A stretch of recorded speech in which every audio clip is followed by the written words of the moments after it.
Mr. President, I ask unanimous consent to speak as if in morning business. Without objection. Mr. President, thank you very much.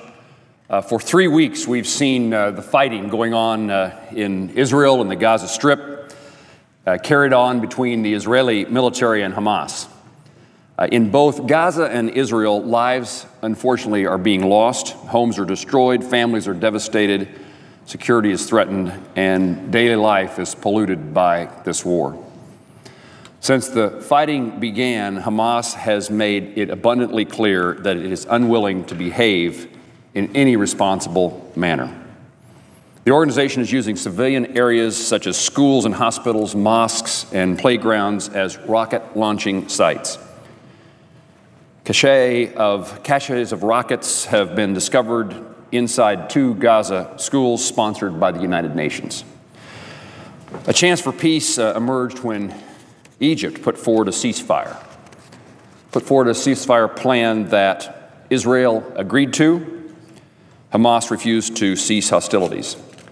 Later, Israel agreed to a temporary truce, the pause requested by Hamas to facilitate the delivery of humanitarian supplies to Gaza.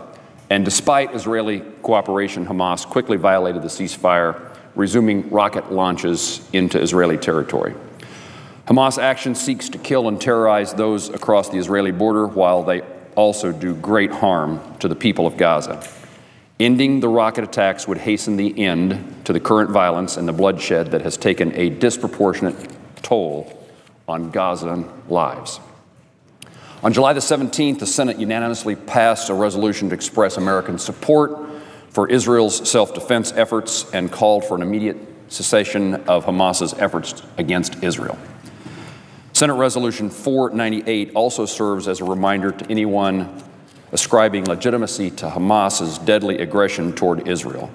Despite any governing agreement with Fatah and the Palestinian Authority, Hamas's violence is not legitimate in the eyes of the United States of America.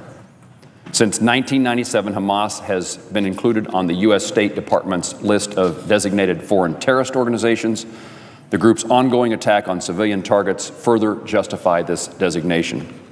Hamas's participation in a unity government limits improvements to life in Gaza as American law restricts U.S. aid to Palestinian groups aligned with terrorist organizations such as Hamas.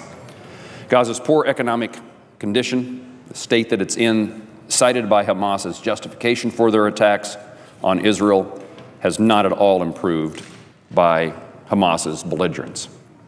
Instead, Hamas's strategy of violence only worsens Gaza's economic outlook.